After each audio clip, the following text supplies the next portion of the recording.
Welcome to the Rooted Healing podcast, where we seek to deepen our kinship with the living landscapes around us and within us.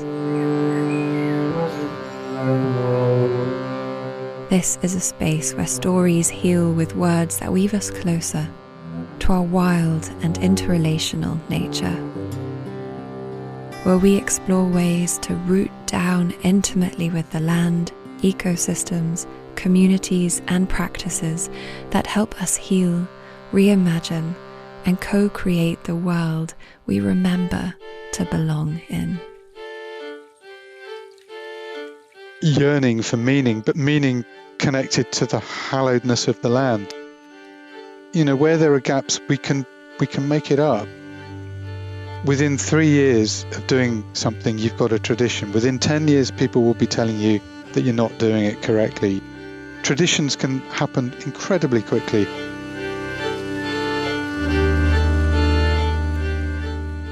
Dr. Andy Letcher is a senior lecturer at the University of Exeter and previously senior lecturer at Schumacher College. He is the author of Shroom, A Cultural History of the Magic Mushroom, and numerous papers on psychedelics, ecology, animism, and paganism. Andy has doctorates in ecology from Oxford University and also the study of religion from King Alfred's College. His research interests focus on the contemporary use of psychedelics, with a particular interest in the discourses by which people frame their experiences and by which those experiences become meaningful. He has been researching ritual and animistic use of psychedelics by contemporary British Druids, and the lesser hyped contemporary use of the Fly Agaric mushroom Amanita muscaria. He speaks at numerous festivals and conferences and is also a wonderful folk musician, playing the English bagpipes, low whistle, and dark age lyre. And he has a mischievous fey essence about him and is such a wise soul. It really is a pleasure to be in his company and to talk about these things. Andy is one of our 14 special guests on our year-long transformative program, Deepen Your Roots, weaving a folkloric, animistic, embodied deep ecology that rekindles our belonging with land and place. It is a slow spiral of the work that reconnects from Joanna Macy, as well as an incubation for finding and nurturing your ecological niche or mythopoetic calling, so that you may fully inhabit and navigate this, what many are calling an initiatory threshold of this time, this great turning. Registration is currently open for our next cohort beginning on Imbolc, the 1st of February 2025. Head to rootedhealing.org/deepen to learn more. This episode is stitched together with wonderful music from Andy's old folk band, Telling the Bees, which he briefly brings up in this conversation. Our patron offering accompanying this episode will be the accumulation of some of Andy's fascinating writing and research, including pieces that are otherwise rather difficult to get your hands on. So you can head to patreon.com/rootedhealing to support the show and access lovely accompanying resources with every episode. I hope you enjoy this conversation with Dr. Andy Letcher.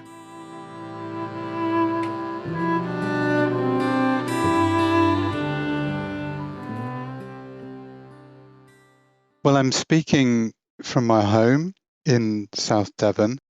I'm just a few miles from where I grew up, actually. And so this whole landscape that I now live in has been a major influence upon me. And I suppose it's the River Dart estuary. The River Dart has many moods and characters, particularly up on Dartmoor, where it's wild and turbulent and rocky and craggy and exhilarating. But I know it from that beautiful point where it meets the sea and is tidal. I used to spend an awful lot of my time, particularly as a teenager, with the river, playing my tin whistle to the river, but also sailing dinghies on it. I mean, I've had an incredibly privileged upbringing And weirdly, I always had the sense that the thing I was looking for was somewhere else. And I've spent a large part of my life away from Devon. And honestly, I couldn't wait to leave when I was a teenager. I needed the city. I needed excitement. And it's only sometimes when you realize what you've been missing and you come back, you realize what you had. The landscape in this part of Devon is very gentle. The hills I always describe as like scoops of clotted cream. There's archetypally round hummock hills. And as for who I'd like to invoke, well, it would be the ravens who nest not far from my home, who I always delight when I hear them. Yeah, raven's been very strong for me. We had a knock on our window and raven, and I thought, oh my goodness, one of my parents has died. This is my first thought. But turned out no one died, so that was nice. I actually think it was because it was a day or two after a huge tractor had come and cut down the hedge outside our little wooden cabin.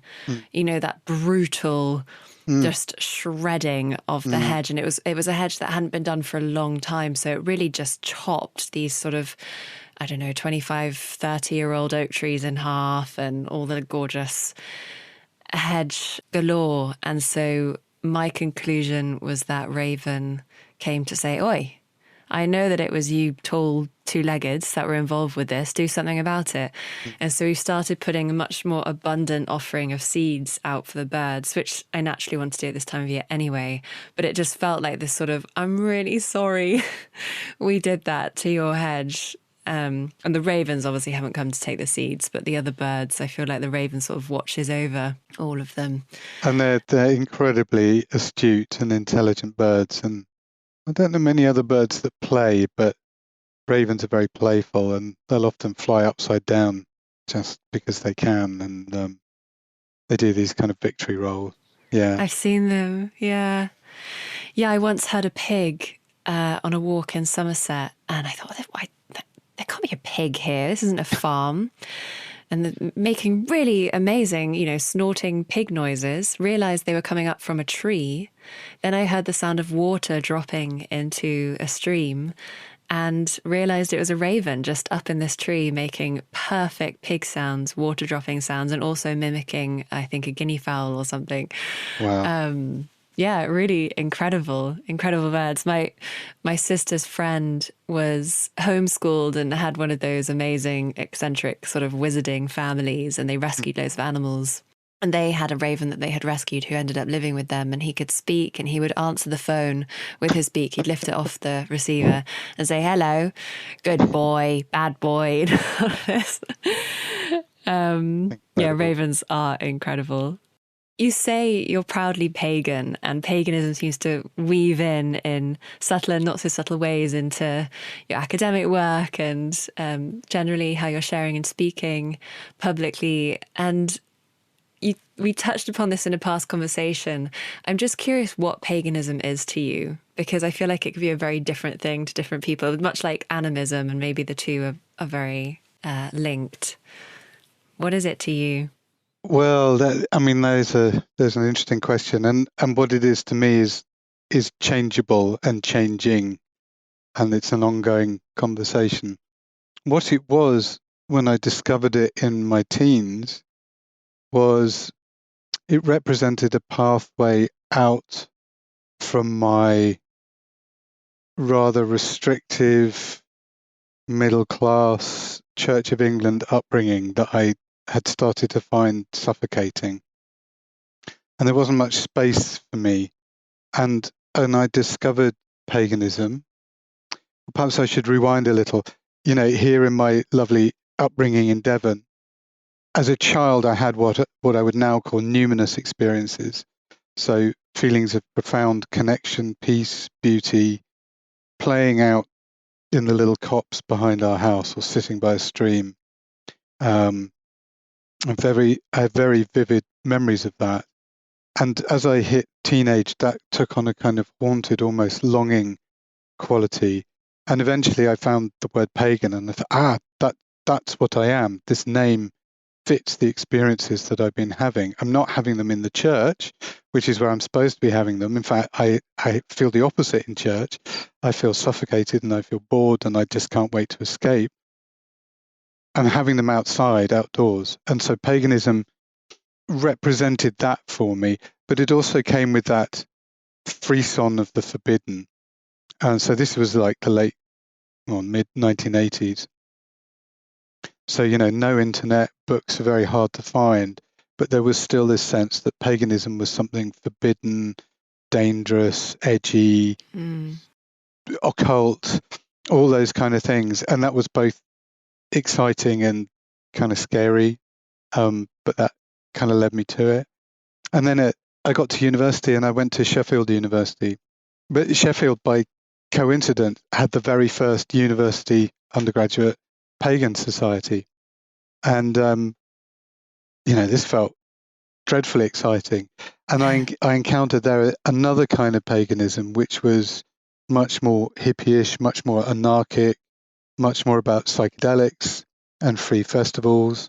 And so discovered something that was less formal, like Wicca, and more playful, anarchic, involved stoned romps around stone circles and, trying to get to Stonehenge for the summer solstice when it was still very legal, and so on. I eventually did a PhD in the study of religion on what was then the faith I was practicing, which was Druidry. And I came out of that a complete atheist and a reluctant atheist, and so completely lost any kind of sense of the numinous, which has gradually over the intervening years come back. Sufficient number of weird and unusual things have happened to sort of restore my faith that there's not just a material world out there. But then now, since then I've been reading a lot of philosophy, and I'm still trying to work out what paganism is. But at its core for me remains this, I'm going to use the word hallowed, a hallowed relationship with the world, with the land, with the non-human, and seeking that sense of the holy in the non-human, on the land, not placing the focus of that beyond the world. And I think that's what, the religions of the book are perhaps guilty of, is that their focus is always transcendental. It's what lies beyond. I'm interested in what's immanent, and I seek that feeling of the holy in the land. I love that. And I guess leading from that into animism, because animism similarly can be so easily homogenized into, so rocks are conscious and everything has spirit. And yes, maybe that's one way to try and explain it. But I've heard you speak beautifully about animism and, sort of answering those questions of what is the etiquette when I am quoting you, when we hear a marsh warbler sing, how do we respond when we meet a barn owl person? And I think it's interesting that you use people and persons for the non-human. So maybe riff with me a little around animism and what it is to you as well. So here I'm indebted to my teacher, Graham Harvey, who was my PhD supervisor and is, one of the foremost authorities on contemporary animism. But there's an old idea of animism, which you've already alluded to, which is that it's almost seen as a mistaken error where we attribute aliveness or animacy to things that are palpably inanimate. Or when I say palpably, I mean palpably to the Western imagination. So things like rocks, rivers, times of the day, weather systems, clouds, that kind of thing. To the Western intellectual, those things are palpably not alive. And yet animist cultures in that view seem to misattribute aliveness and the possession of spirits as the motivating force, as the moving force. But there's another newer view of animism, still based on indigenous thought, which is simply this, that the world is full of persons or people, only some of whom are human, but all of whom are worthy of respect. So now the overarching category is personhood. It's not an anthropomorphism where we're projecting humanness or human qualities onto the world. We're just saying that the fundamental category, if you like, is personhood. So there are rock persons, there are tree persons, there are weather persons. They're not like humans. A rock person does what a rock person does. A tree person does what a tree person does. Roots itself into the soil, forms relationship with fungi, eats light, etc. So personhood is the category, and humans are a subset of that. But the important thing is that we're now involved in relationship, and it's about etiquette. And if you look at animist cultures, they have particular ways of responding correctly to the non-human people with whom they live and work and interact and sometimes kill and sometimes eat. I always use the example of the Koyukon in a famous study by Nelson in the 70s of the Koyukon people who dwell in Alaska.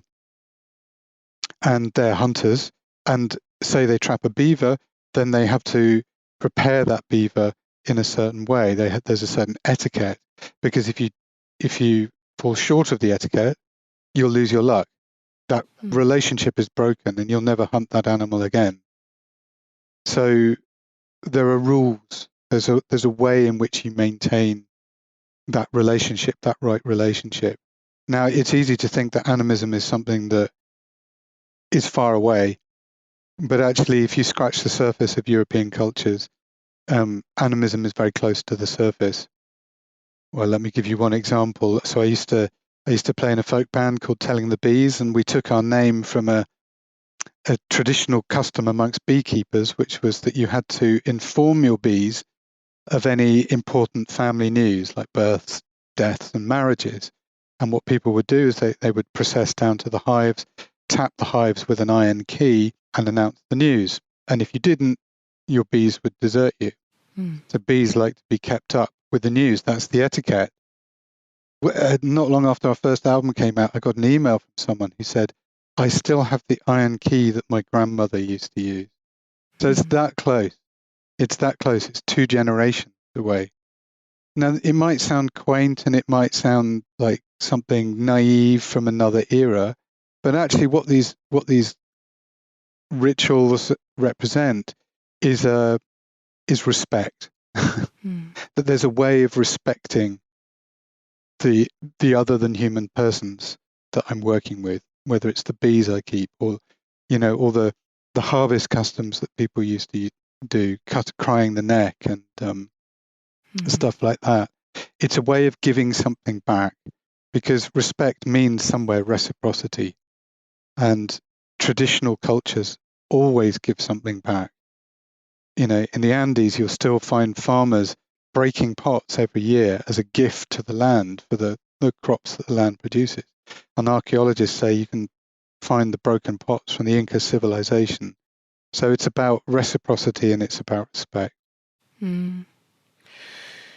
Yeah, and there's something about ritual that brings it into the body. It offers an external symbolic essence of something that then manifests or grows or is tended within the psyche, within the awareness of a culture. And I think it's a form of bonding or externalizing the origin stories, the original instructions that have been passed down, and whether the ritual can make sense in a cognitive Western mentality. It's not going to always make sense. It's going to seem totally aloof in some cases, but I don't know. I think there's something about ritual that allows us to really keep things in the body, keep things in this symbolism of our collective lives. And yeah, I'd love to hear you share some thoughts on ritual, and I'd especially love you to weave in the story of kind of accidentally birthing a ritual through your band playing in these lovely costumes that then got labelled traditional, all of this. I'd love for you to weave that in. And I suppose I've already invoked Raven, so I can be a bit trickstery. I have an ambivalent relationship to ritual, and I have strong opinions about what I like and what I don't like. And I think that the legacy of Anglicanism in these lands is strong, and have sort of set a kind of mode for how we do ritual.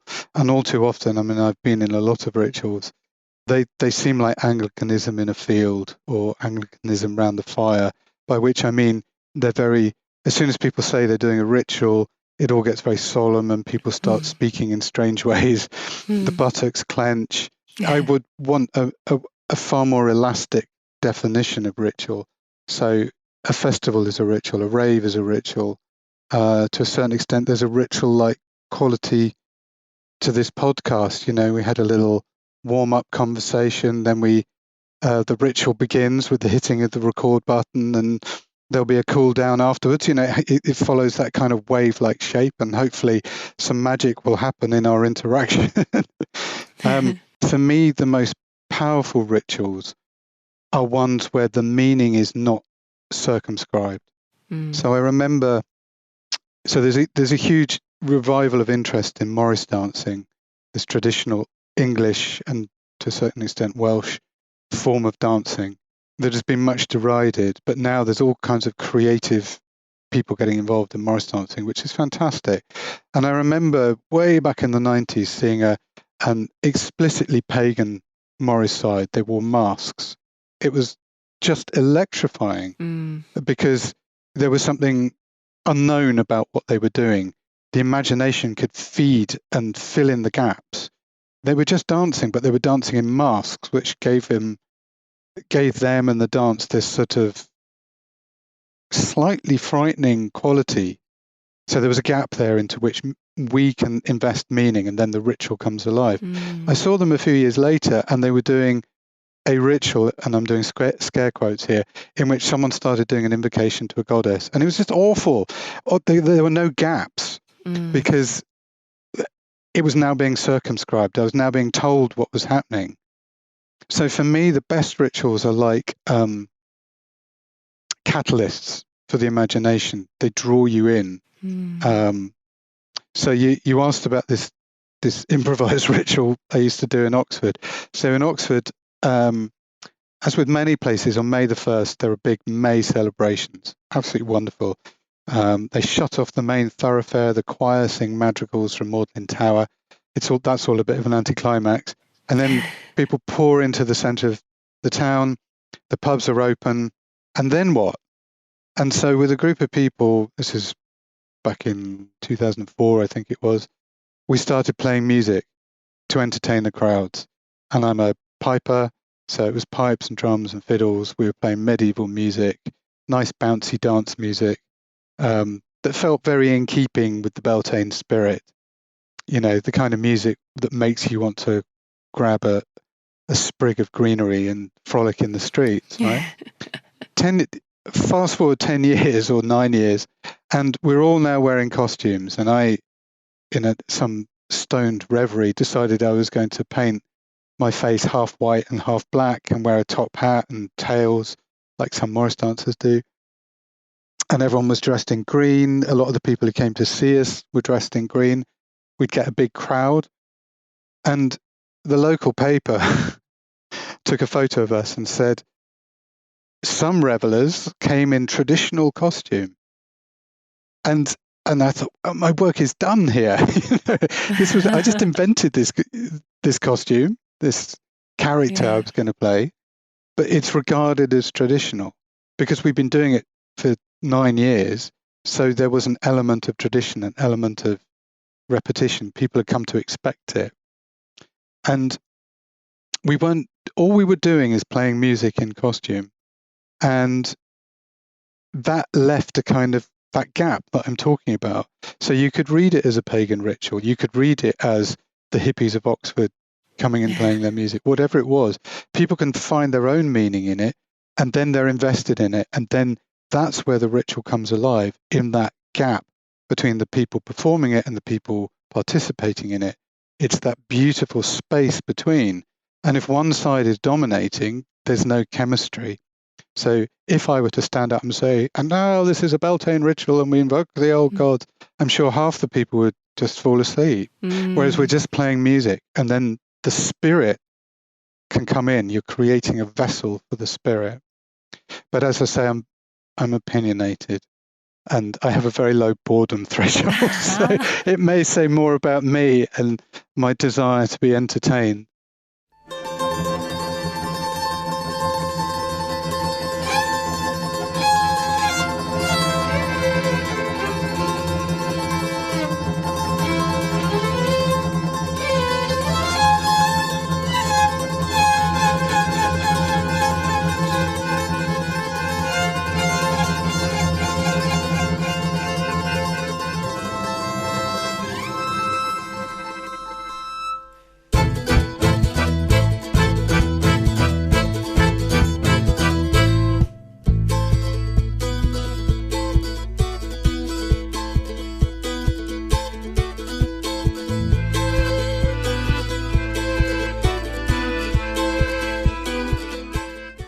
I discovered folk music at the same moment that acid house was happening in the late 80s, and I was desperately excited by both of them because they seemed very similar. They were both playing very repetitive looping tunes over and over to some kind of hypnotic effect. It's just one happened to be made through recycled and unloved synths, and one was being made through fiddles and flutes and guitars. Folk is a complicated thing, and it means different things to different people. And for some people, it is someone with the singer-songwriter with the guitar. For other people, it's the session where people are playing music tunes in a pub. And of course, it's all of these things. It's really just the music of the people. But for me, the essence of it is the traditional song and the traditional tune, in that these are things that are handed down. It's therefore in the quality of lore, Lore, something handed down. And the reason why it persists is because it matters and has mattered to people and has expressed something of their lives and of their struggles and of their joys, their merrymaking, their anguish, and they put it into their music, into their ballads, and then these are passed down because they work, because they're good. So at the moment, I'm rediscovering Irish music, which is what I started playing. I've not really played it for a long time, and really, it's really hard. It's really fast and takes a lot of practice. And they're like sort of twisty old roads that you have to learn the way. But the tunes all have names, and the names are important. So I've just learnt a tune called The Hearty Bucks of Oran Moor, right? Bucks as in deer. So where did that name come from? It tells a story. There's a story encapsulated in this tune. I don't know whether someone wrote the tune and something of that tune captured the quality of deer, or maybe they saw deer, or maybe they're speaking about venison and a meal they'd enjoyed. I don't know. But something of that experience is now captured and encoded in that tune. And that tune is good enough to have been passed down and played by other people. And so there's this, with folk music, there is this deep connection to the past and to the land. It's a downward music, although it can bring you up, particularly when the crack is good and the spirit is there and people are on fire and playing. But it's a music that anchors us, I think. So, pretty much every traditional culture has some kind of function of a bard, someone who tells the stories, who remembers the lore, Lore, remembers. They remember the genealogies. And in cultures that don't have writing, that are other than literate, that's really important. You need someone to remember. That's how you work out how to deal with the challenges of the present, by looking to the past. And clearly we had a bardic tradition in these lands. I mean, the Romans tell us, and the Greeks and the Romans tell us that we did. And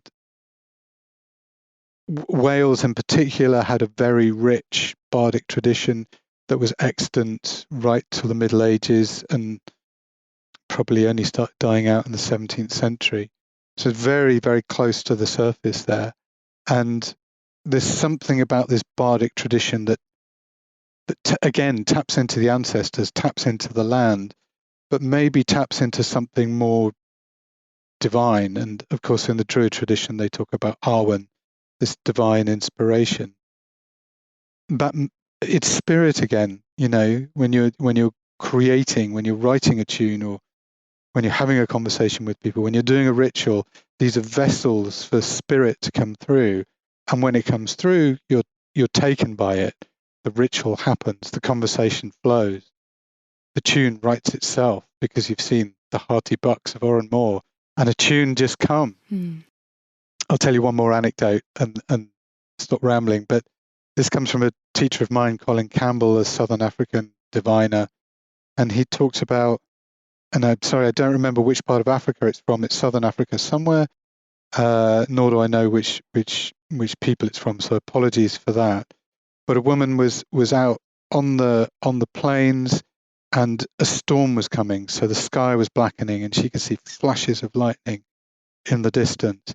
And then suddenly in front of her, a herd of giraffes stampeded right in front of her. Can you imagine the scene? The plains of Africa, a storm brewing, and these giraffes. And suddenly a song comes to her. She has a song. And she takes it back to the village and she sings it. And they go, "That's a great song. We're all going to sing that."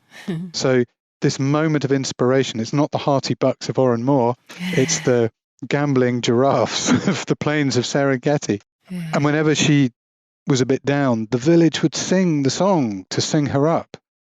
I mean, imagine that. So yeah, that's the spirit. The spirit comes in that moment, that kairotic moment, kairos, this moment where time becomes an arrow and hits the target. And there's got to be a certain level of receptivity for that to come, right? Like, I can't help but feel that there's a lack of imagination in the general overculture because everyone's so unreceptive because of the devices we have in our pockets and hands instead. And we need to be, there needs to be a certain level of capacity of presence to be receptive for that to come through, I think, which kind of comes back to how we relate to place and how it's not just this canvas that we walk through. A lot of the work we're now doing is about reanimating the landscapes for people. And that's why I think, any kind of essence of bardic tradition or storytelling or the folklore that reanimates the landscape is so important for this modern age. That's for me where psychedelics have been huge allies, the plant and fungi kin that are able to help us access those more sort of primordial, less filtered states. And this has obviously been an area of study for you. And I think it'd just be interesting to explore the different discourses and how the conditioning we carry, the bias we carry is really shaping our experience and our approach. And I've been quite jaded by the neuropharmacological emphasis with mushrooms, with magic mushrooms, and the heavily psychological aspect, the very therapeutic, but there's just so much that we're limiting with these different worldviews. So can you talk about the different discourses that I know that you've labelled and differentiated? What I was interested in, this refers to a paper that I wrote a long time ago now, but really before the whole psychedelic renaissance had kicked off. There are different ways we can talk about psychedelics. There are different languages we can use. And of course, those languages then determine the kinds of experiences we have or what we notice about those experiences. And I fully hear you that actually what we're talking about here is a change of attention, is a listening quality to the world, where we're truly listening to the world. If we come into a psychedelic experience with the view that I'm doing this for therapy, this is going to heal me, and that's great, and I've got nothing against that.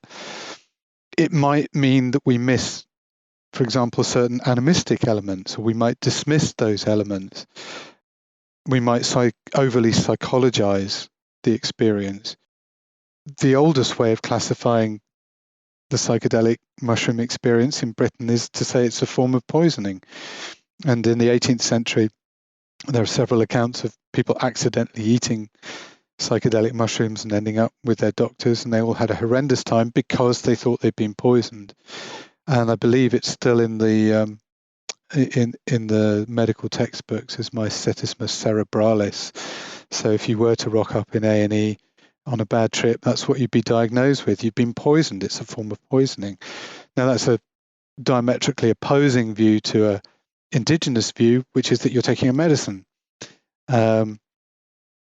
Another way of looking at mushrooms is a psychological discourse and saying whatever it is they do, they are recombining elements of the psyche and presenting you the psyche in a recombined form, such that buried trauma becomes visible, or perhaps archetypes become visible if you're a Jungian.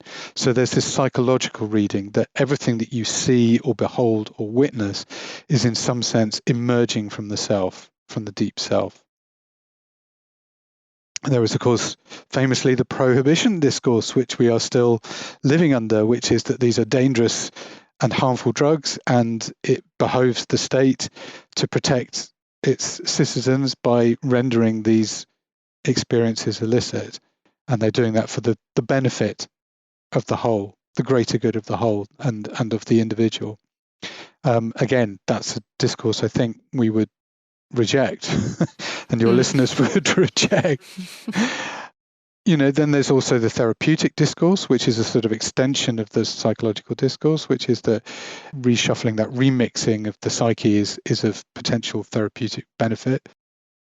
But then there are what I would call more problematic discourses for mainstream Western thought, which is shamanistic and animistic discourses, which are that when you take mushrooms, you may behold entities, spirits, who seem to have their own agency, with whom you can have a conversation, an I-thou conversation or an I-thou relationship.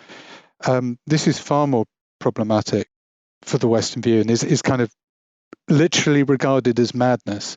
That's pretty much the definition of mad. If you start entertaining the voices that you hear as ontologically real, then you're in trouble, right? It's off the scale of mad thought. And yet in traditional cultures where there's a tradition of using these medicines, it's not so much, they're not bothered about the veracity or not of these beings. The question, the first question we ask, say you have a psychedelic experience and the mushroom spirit appears to you and starts talking to you, the first question we ask is, well, was it real? Was it hallucination? Was it a projection? Was it an archetype? Was it an embodiment of the argument I had with my partner the day before, or my relationship with my mother, or whatever it is? In traditional cultures, they're not bothered by that question. They're interested in what the spirit or the being has to say. And can it be trusted? And is it useful? And not always is the answer. So depending on the discourse that you're operating under, you will have a very different psychedelic experience and you will come to interpret that experience differently. And so, of course, in my work, what I've tried to do by highlighting all this is to show that an animistic or shamanistic reading is available. And perhaps the only reason we can't take it seriously is because of our cultural legacies, is the legacy of the Enlightenment and the scientific revolution and the myth of physicalism, the idea that all there is just physical matter moving around according to the laws of physics, which is not proven. It's just a metaphysical assumption. And, you scratch the surface, you actually speak to scientists behind the scenes, they entertain all manner of weird and wonderful ideas. But publicly, science has to be atheist and materialist, physicalist.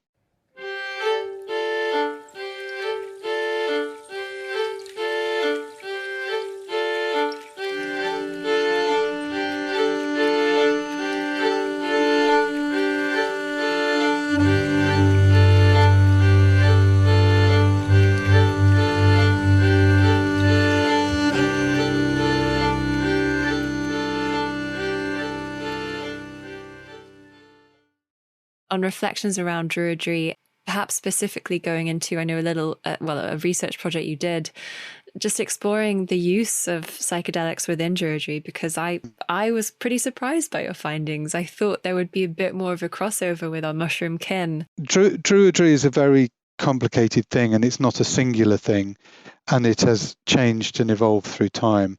So we think there were Iron Age Druids in the Iron Age, but we only know that because the Greeks and the Romans wrote about them.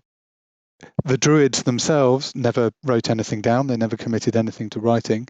So we only have second-hand accounts, and they're not necessarily reliable witnesses. It's that lack of knowing that has created the gap into which the Western imagination can pour. And so ever since, people have been reinventing the Druids and calling themselves Druids. So in a sense, it's a blank canvas in a way. Anyone can call themselves a Druid in a way and create it however they want. But there is now a history of people reviving Druidry and calling themselves Druids that has created a set of rituals, a liturgy, a language, a grading system of bards, ovates, and Druids. So that, there is now a sort of 300-year-old tradition to which many people find great beauty and meaning in it. And I have no issue with that at all. Because I'm also very influenced by chaos magic, which is another conversation. To me, everything is made up ultimately. So if something is not quite how it should be, you can change it. So the wider question is, we're now moving, we're 20 years into the so-called psychedelic renaissance, and we're moving into an era where it's not just the underground who know about psychedelics. The psychedelics are overground. They're not yet legal in Britain, but they are in parts of America. And so there's this revolution happening. And so the wider academic question I'm interested in is, how are psychedelics going to be received by established religions? So there are, believe it or not, a group of Christian psychedelicists who are incorporating psychedelics into their Christianity.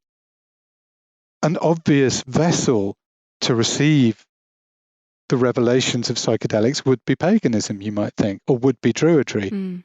We might like to imagine that the Iron Age Druids were all taking magic mushrooms. We've got no evidence that they did, but equally no evidence that they didn't.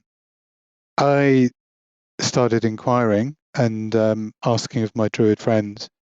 And as you say, the surprising result was that actually most people have conservative with a small c views, in that they're suspicious of psychedelics or have had psychedelic experiences back in the 60s, saw too many people go off the rails, and feel like Druidry needs to be a space where you use other ritual technologies for achieving the desired alterations of consciousness. And those technologies don't come with the attendant risks of the psychedelic. There are, within contemporary British Druids, a small number of people who are using psychedelics and are starting to incorporate them and feel like they are important. And they were almost always, in fact, I think they were always, people who had used psychedelics in their youth. So that taboo had been broken. They were part of the 80s underground, the rave generation, or had attended ayahuasca ceremonies or iboga rituals in Africa. But where I think the fertile ground is that a lot of people are now traveling to the Americas to take part in ayahuasca ceremonies, peyote ceremonies, to Gabon, and they're coming back and going, where's our ceremony? What's our vessel? And then they're starting to look to Druidry, because the Druid still has this powerful hold on the imagination as perhaps, a psychedelic shaman. There's no reason why we can't imagine the past in that way. And so they're starting to turn to Druidry and start to craft and create medicine ceremonies that are Druidic in character, that use some of this 200-year history of inventing rituals and ritual technologies. They're using that to form a vessel and a container for their psychedelic ceremonies. And maybe that's the way culture changes, actually. You can't change something that's already established. It's something new. And in this case, it's the medicine community finding an appropriate vessel for a local medicine ceremony that is perhaps more relevant to these lands rather than the jungle. Yeah, I mean, that resonates, and I think it'll resonate with a lot of people listening. That yearning, experiencing different traditions and cross-cultural perspectives and our approach to healing and our approach to coming together, connecting with the land, and then getting home and thinking, what is there here? There's so much to learn from indigenous cultures if it's appropriate and they're willing to share. At the same time, there's a lot about traditional cultures that I think we would find very difficult, not least traditional attitudes to gender and gender roles and so on. There has to be, I think, an active translation. Yeah. Because I know that you've sort of been curious about mushroom ceremonies and their various different expressions and approaches, and this sort of reimagining of how, or unimagining, because I know that you sort of broke the spell a little bit about not really being able to prove this ancient lineage of ceremonial mushroom use. So I know that you have a sense of the chaos, and actually I know you said that's a whole other conversation, but maybe we can stay with the chaos a little bit longer. If you have any ruminations on mushrooms and how they show up in healing or ceremonial intentional spaces. Let's just say I have attended a few ceremonies in these lands that have used liberty caps, and they've all descended into chaos. And that's interesting. And is it that, we lack that kind of... If you were to go to a Native American church ceremony, it's quite strict, it's very formal, there's no messing about, and you're committing, there's a commitment there. And the importance is, okay, you're uncomfortable. It's part of the endurance of it. So is it that we lack that kind of strength of will? Is it that we can't actually contain the medicine? Or is it that there's something inherently tricksy about the liberty cap spirit? And I'm specifically referring to the liberty caps here, not psilocybin mushrooms in general, because I think each kind of mushroom has its own character. And I suppose if you were to represent the spirit of the liberty cap, it's probably a leprechaun in a velvet frock coat playing a tipsy reel on a fiddle. There's a playful quality to the liberty cap, and maybe that is the medicine. Sometimes we need to laugh. We can get dreadfully serious about psychedelics and forget that they have this ludic quality, this playful quality. I mean, if we go back to Aldous Huxley, who kind of helped kickstart all of this, his Doors of Perception, there's several moments in that essay where he's beside himself with laughter. He has tears rolling down his cheeks because something seems so ludicrous and funny.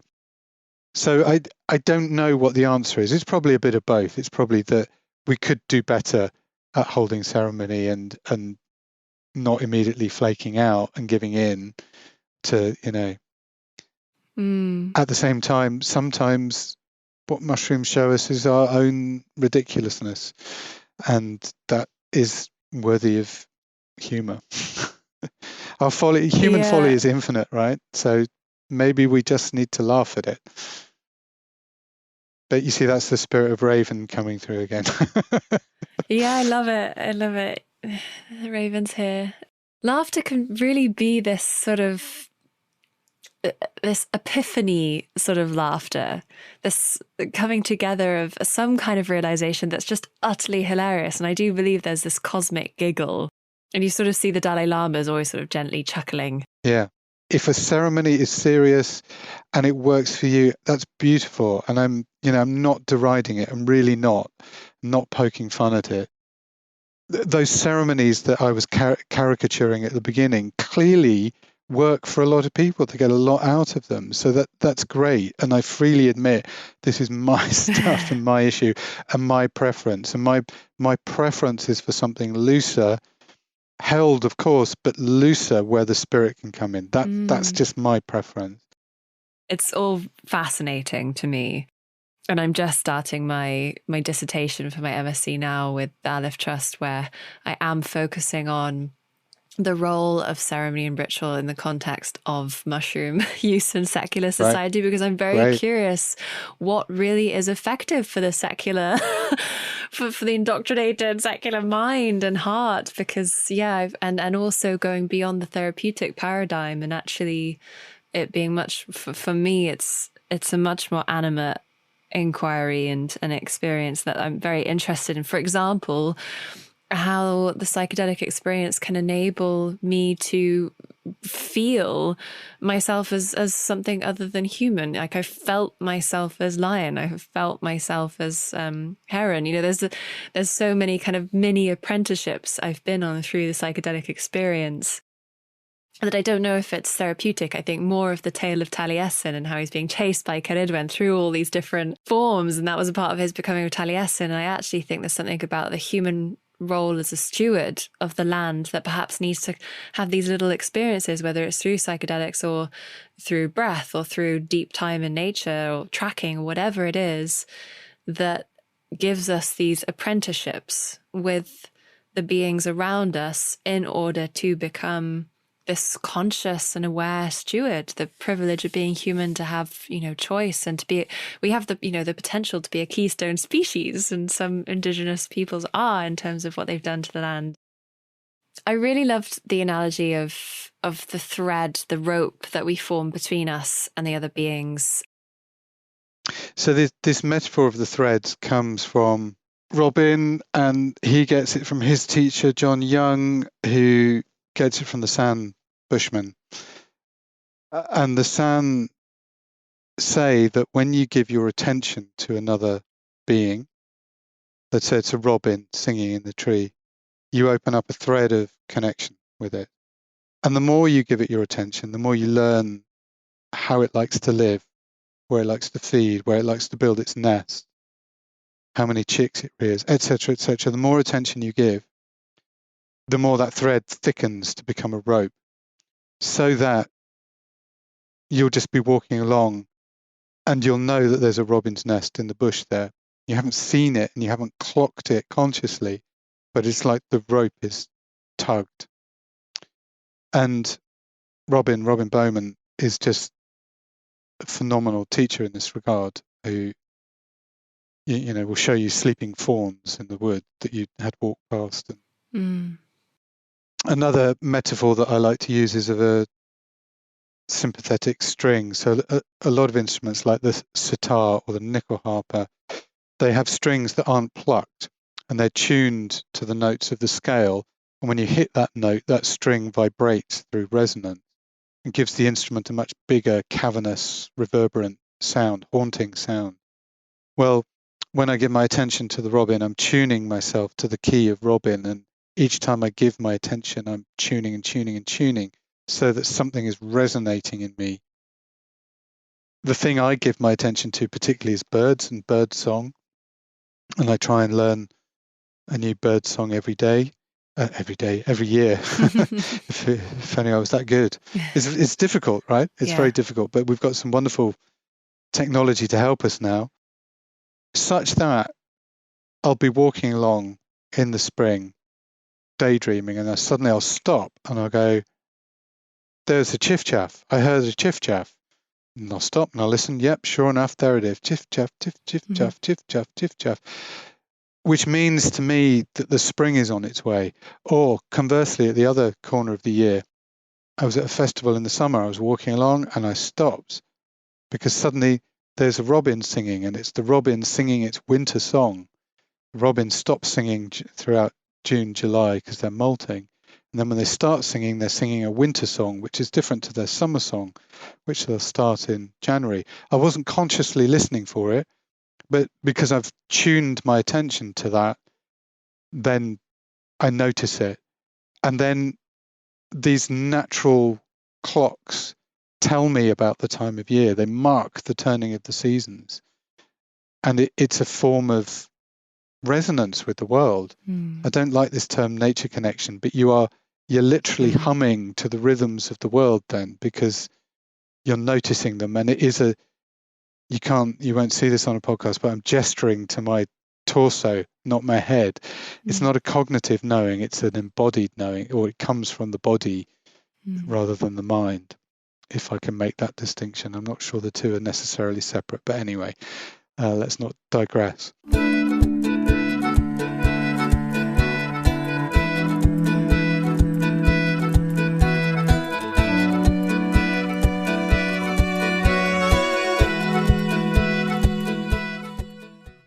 The beautiful scarlet mushroom with the white warty spots, about which there is so much mythology. Sadly, very little of it true, but it's psychoactive. It's not technically psychedelic because it works on a different set of neurotransmitters. But nonetheless, if prepared correctly, has visionary properties and is definitely one of the medicines of this land. And it would require too long to talk about how to prepare it and so on and so forth. But let's just focus in on this myth. The memes will start appearing very soon that Father Christmas or Santa Claus is secretly a Fly Agaric eating shaman. I mean, he's dressed in red and white. He brings gifts from the upper world with flying reindeer, comes down the chimney. You know, I would love it to be true, but historically there is no truth to it. Our knowledge about the Fly Agaric and our knowledge of shamanism both come from the same place. They come from Siberia, from about the 18th century onwards, or that knowledge reached its peak dissemination in the 18th century. And both are misunderstood. So the records seem to suggest that shamans didn't really use the Fly Agaric mushroom. In fact, they were quite dismissive of people who did. It seemed that people used it more recreationally. The whole thing is basically a Western invention based on a misunderstanding of stories coming from Siberia. And the story was first put forward by Robert Graves, the poet Robert Graves, in 1972, and it got picked up by various people and has been sort of recycled ever since. Now, the ingredients of Fly Agaric, some of them are passed unmetabolized through the urine, and it is the case there are records from Siberia of the poor waiting outside the parties of the rich with their begging bowls, and they would collect the urine of the wealthy who could afford the mushrooms and drink the urine and get high. And this is well attested.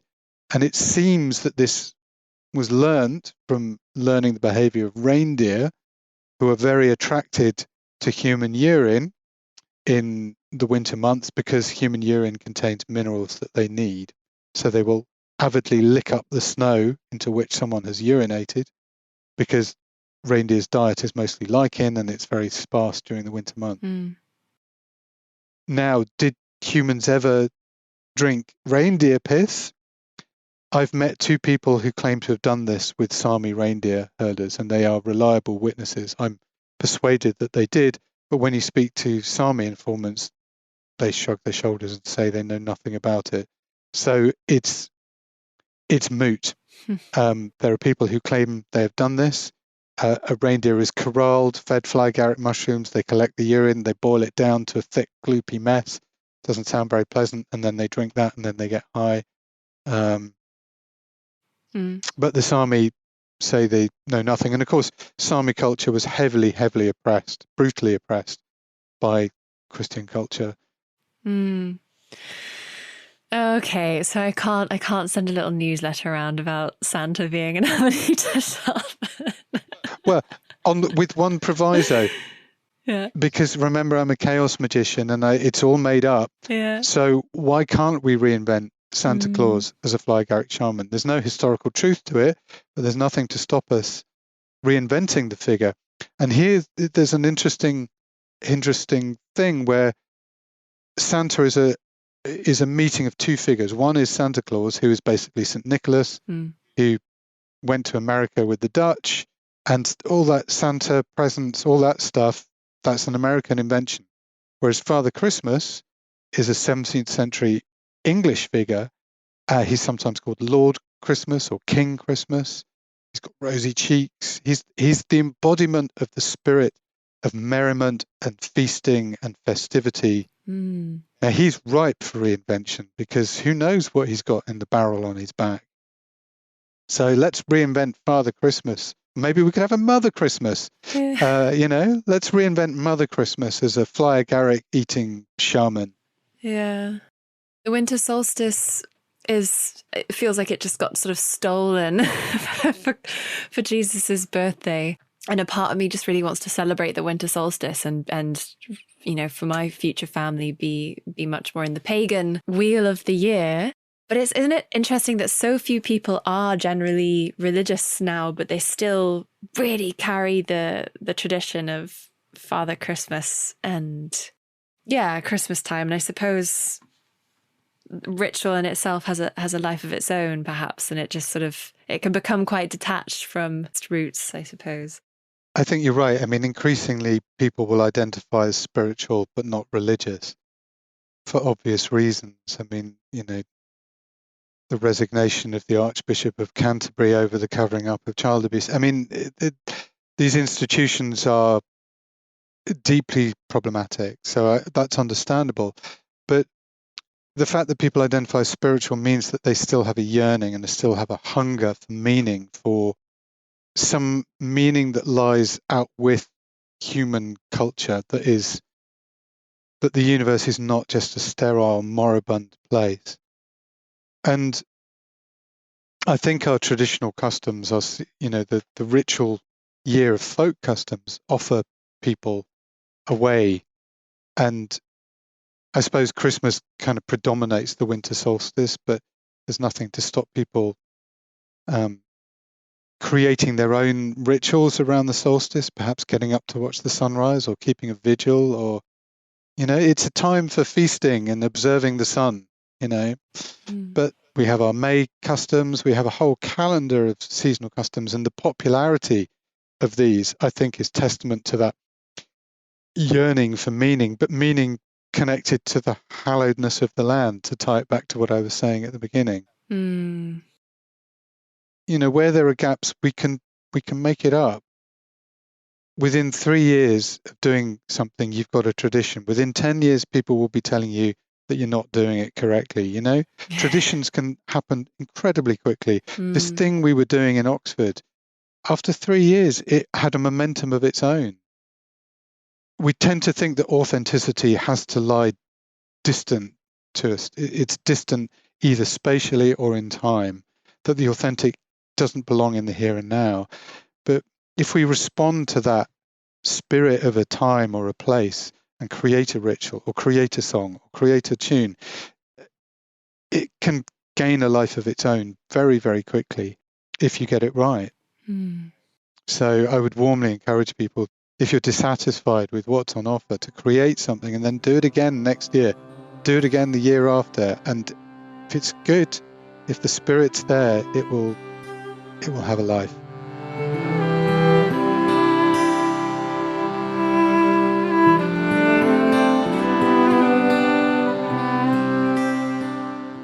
Dear listening one, in this fast-moving modern world, where the hum of industry and the pull of convenience can drown out the quieter truths, it's a humble act to pause, to listen, to connect.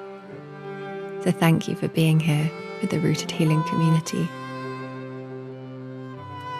If this podcast has enriched your healing path, sparked your curiosity, or offered you solace, I invite you to reflect on what it means to keep such exchanges alive. Becoming a patron is not simply about giving, it's about participating in a pattern of reciprocity, placing value in the things that matter and enrich your path. You'll receive exclusive content, giveaways, resources, meditations, workshops, and my deepest gratitude. With so many ideas, I would love to take this show the extra mile. There is only so much unpaid time I can give to this project. To those already supporting, thank you so much. You are part of this living web. And if money is too tight, please do show some love with rating, reviewing, sharing, and subscribing to help others find the show. Head to rootedhealing.org to explore our in-person ceremonial gatherings online courses and workshops, all tending, healing, and connecting our inner and outer landscapes. With gratitude, your host, Veronica Stanwell. Thanks for listening.